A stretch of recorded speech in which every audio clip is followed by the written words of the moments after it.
नमस्कार दोस्तों, नीटंका में आप सभी का स्वागत है। गुजरात में बीजेपी की ऐतिहासिक जीत के बाद विपक्ष कहां है और क्या कर रहा है, अब इस पर मंथन शुरू हो गया है। कहा जा रहा है कि गुजरात में बीजेपी की रिकॉर्ड तोड़ जीत के बाद विपक्ष हैरान परेशान नजर आ रहा है। उसे यह समझ में नहीं आ रहा है कि बीजेपी गुजरात में इतनी बड़ी जीत कैसे हासिल की। जिस तरह से विपक्ष छिटका हुआ है, उससे साफ है कि इससे विपक्ष का भला नहीं होने वाला। वैसे देखा जाए तो वर्तमान में विपक्ष का कोई अस्तित्व दिखाई नहीं दे रहा। गुजरात में कांग्रेस बस नाम की विपक्ष है। एक तरह से राज्य में कांग्रेस बिखरी हुई है, वह किसी मुद्दे पर मजबूती के साथ खड़ी नहीं है। यही हाल हिमाचल प्रदेश में भी है। भले हिमाचल में कांग्रेस सरकार बना रही हो, लेकिन वह बीजेपी के सामने मजबूती के साथ खड़ी नहीं है।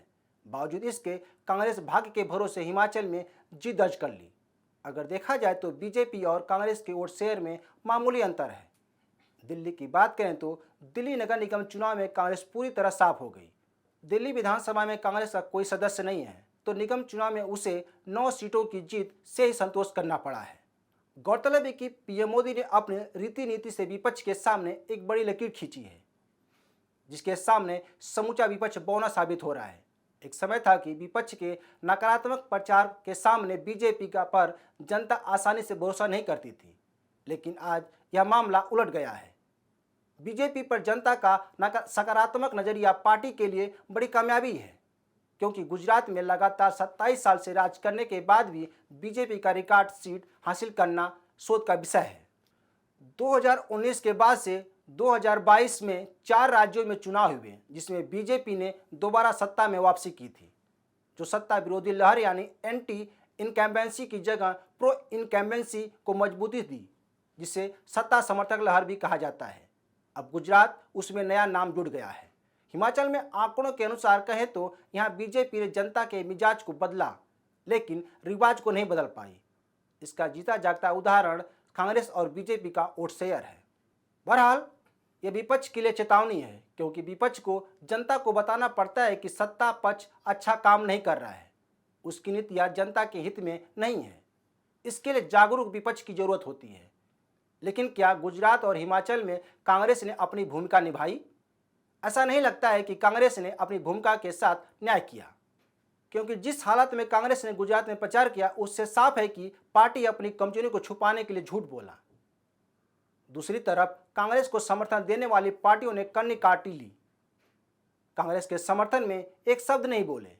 वहीं दूसरी ओर बीजेपी के नेता धुआंधार प्रचार करते रहे। कई राज्यों के मुख्यमंत्री प्रचार में जुटे रहे और बीजेपी के पक्ष में माहौल बनाए, जबकि कांग्रेस के नेता अपने पक्ष में माहौल बनाने में नाकाम रहे। ममता बनर्जी और तेलंगाना सीएम के चंद्रशेखर राव को छोड़ दें तो नीतीश कुमार, शरद पवार, तेजस्वी यादव आदि ठाकरे कांग्रेस के साथ एकजुटता दिखा सकते थे, लेकिन उन्होंने ऐसा नहीं किया। ये नेता कांग्रेस का प्रचार कर सकते थे, लेकिन ऐसा नहीं हुआ।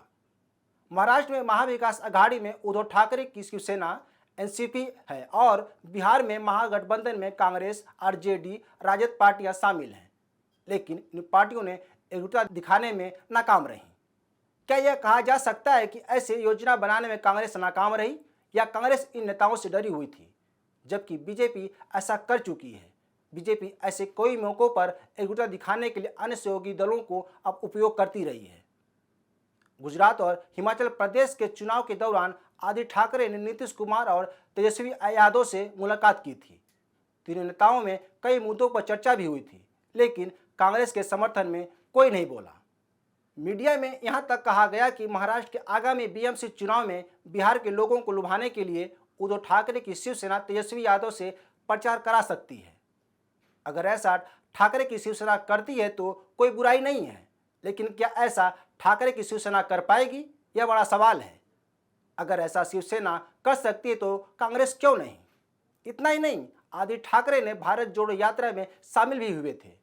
यह यात्रा जब महाराष्ट्र में पहुंची थी तो उन्होंने राहुल गांधी के साथ यात्रा की थी, लेकिन उन्होंने गुजरात चुनाव पर एक शब्द नहीं बोला और न ही हिमाचल चुनाव पर। इसी तरह एनसीपी के मुखिया शरद पवार ने भी कुछ नहीं कहा, लेकिन गुजरात में बीजेपी की ऐतिहासिक जीत के बाद कहा कि इस जीत में महाराष्ट्र से गए उद्योगों का भी हाथ है। ऐसा ही कुछ उद्धव ठाकरे ने भी कहा। अब कहा जा रहा है कि इन चुनावों के बाद एक बार फिर विपक्ष सक्रिय हो जाएगा। मोर्चा बनाने की कोशिश करेगा। लेकिन सबसे बड़ा सवाल यह है कि क्या विपक्ष एकजुटता दिखा पाएगा। इस खेल में अरविंद केजरीवाल जहां अलग थलग दिखाई दे रहे हैं, वैसे भी केजरीवाल के पांव भारी हैं। तो इस झमेले में क्यों पड़े। केजरीवाल एकता चलो की नीति पर अमल कर रहे हैं, वहीं ममता बनर्जी, नीतीश कुमार एक छत के नीचे आ सकते हैं। शरद पवार भी इसमें बड़ी भूमिका निभा सकते हैं। वैसे भी ममता बनर्जी के बाद नीतीश कुमार भी पीएम उम्मीदवार की दौड़ लगाकर शांत हो गए हैं। तो आने वाले समय में देखना होगा कि विपक्ष की क्या रणनीति होगी।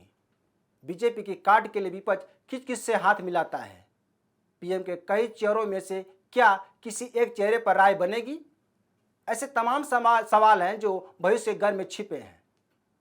तो दोस्तों, इस वीडियो को शेयर, लाइक और कमेंट जरूर करें। ताज़ा खबरों के लिए न्यूज़ डंका ऐप को डाउनलोड करें। हमारे यूट्यूब चैनल को सब्सक्राइब करें। धन्यवाद।